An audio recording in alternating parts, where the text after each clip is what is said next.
आपने कहा कि लोकतंत्र सेनानियों को सर्किट हाउस विश्राम गृह में 50% की छूट और 3 दिन तक ठहरने की छूट दो। बिल्कुल हो जाएगी, कोई मना नहीं है, इसमें क्या दिक्कत है? आपकी दुनिया है, आपने अधिकार दिया है। आपने कहा वर्तमान में अनेक जीवंत दिवंगत लोकतंत्र सेनानी ताम्रपत्र से रह गए थे, तो हमने कहा सबको देंगे, कोई भी छूटा हो आपकी लिस्ट से वेरीफाई कर लेंगे। लोकतंत्र सेनानियों को भी टोल नाकों पे छूट दी जाए, बिल्कुल दिलवाई जाएगी, इसमें भी कोई मना नहीं। आप किसी टोल नाके पे जाएं, अपना पास बताएं, उसमें आपको ये पात्रता दी जाएगी।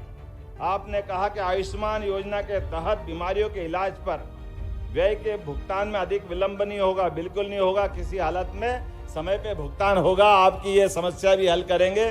बल्कि एक चीज और जोड़ देता हूं, कोई भी हमारा स्वतंत्रता सेनानी के समान लोकतंत्र सेनानी भी कोई बीमार होकर कहीं भी किसी स्थान पर रहेगा और उसको तुरंत गंभीर चिकित्सा अवस्था के आधार पर अगर एयर एम्बुलेंस की जरूरत पड़ेगी, सरकार वो दे करके उसकी भी मदद करने का प्रयास करेगा। आपके प्राण जरूरी है। अभी हमारा अपना मध्य प्रदेश ग्वालियर से लगा करके रीवा तक का इस पूरे बेल्ट के अंदर हमने एयर टैक्सी की सुविधा भी चालू की है। तो इस एयर टैक्सी की सुविधा में अगर आप उसमें आना जाना चाहोगे तो आपको भी 25% की छूट सरकार के द्वारा देने की घोषणा करेंगे। आकस्मिक रूप से जल्दी आना है तो एयर टैक्सी में आपको भी सुविधा देंगे। एक आपने बात कही कि लोकतंत्र सेनानियों के स्वर्गवास के बाद राजकीय सम्मान के साथ अंत्येष्टि होना चाहिए, तो यह हक होना ही चाहिए। अभी तक इसमें 8,000 रुपये अंत्येष्टि में मिलते हैं, अब 10,000 रुपये अंत्येष्टि के समय देने की व्यवस्था की जाएगी।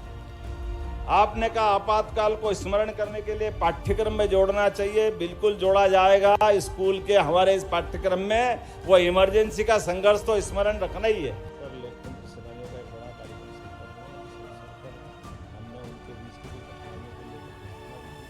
और हम सबका फर्ज बनता है कि उस काल को भविष्य की पीढ़ी से भी परिचित किया जाए और उनके संघर्ष को नमन किया जाए।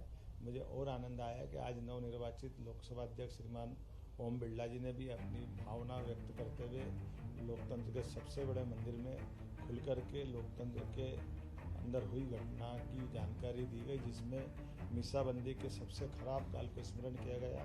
तत्कालीन कांग्रेस अध्यक्ष और प्रधानमंत्री श्रीमती इंदिरा गांधी ने जिस प्रकार से प्रेस, मीडिया, आम जनता, विपक्षी दलों को जेल में डाल करके अपनी मनमानियों का, जातियों का दौर पैदा किया था, लोकतंत्र सेनानियों ने उसका संघर्ष करके सच्चे अर्थ में दुनिया के सबसे बड़े लोकतंत्र को स्थापित किया। मेरी अपनी ओर से ओम जी को बधाई।